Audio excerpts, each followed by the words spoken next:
Isang mapagpalang araw sa ating lahat. Ako po si Sarina Espaloma at ngayon ilalahad ko ang aking tutunan para sa daily devotion na pinamagatang ano ang tunay na kahulugan ng church. So yung concept natin ngayon is church, and ang scripture ngayon is Matthew chapter 16 verse 18 na sinasabi, "And I tell you that you are Peter, and on this rock I will build my church, and the gates of Hades will not overcome it."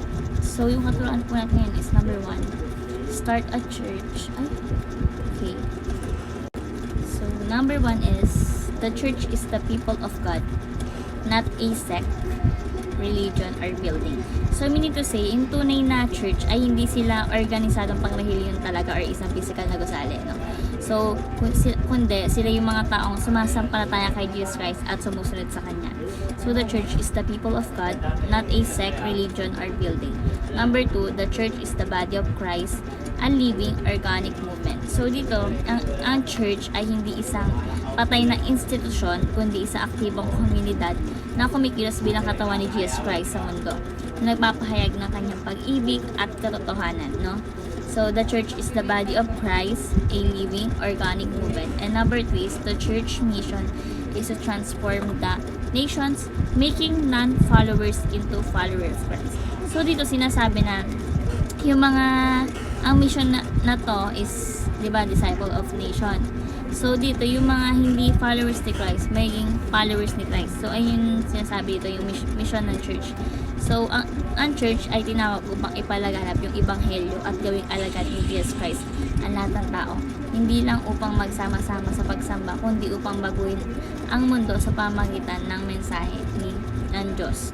So, the church mission is to transfer the nation, making non-followers into followers of Christ. So, bilang application po, number 1, start a church planting movement like that of the New Testament. So, ito sinasabi na sa halip na umasa lang tayo sa traditional na church, dapat tayo magsimula ng mga bagong grupo ng panampalataya na patuloy na lumalago at nagkakalat na ebanghelyo. No?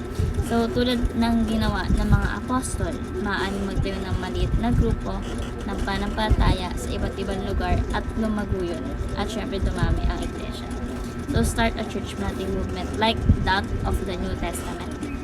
So, number 2 is start a Bible study group and call it a church. So, hindi kailangan may malaking gusali or napakalaking organisasyon upang magkaroon ng iglesia or church. Kahit isang maliit lang na grupo, no, na mananampalataya na nag-aaral ng Bible at sumusunod kay Jesus Christ ay isang tunay na church or iglesia. So, tayo, maaari tayong mag-anyaya sa family natin, sa friends natin, para sa tuwing every Sunday na pag-aaral ng Word of God, no? Pwedeng sa home, di ba? At ito ay mismo ay maaaring maging isang iglesia. So, start a Bible study group and call it a church. And lastly, start pursuing your highest potential as a servant of Christ. So, dito sinasabi na bilang bahagi nga po ng church, bawat isa ay may papel na dapat gampanan. Dapat natin tuklasin at gamitin ng ating mga talento upang higit natin mapaglingkuran ng ating Panginoon Diyos. So, kung may kakayahan tayong magturo, maaari natin gamitin yan upang mangaral or magturo ng Bible, mga Word of God. Kung mahusay ka may pagkapwa-tao or makipag-communication, maaari natin gamitin yan upang manghikayat pa ng iba papunta kay Jesus Christ. So, start pursuing your highest potential as a servant of Christ. So, ayun namin ang tutunan sa daily devotion na may matutunan kayo, mag-share sa iba, syempre mag-pray sa ating buhay. Thank you po sa pakikinig at God bless po sa ating lahat.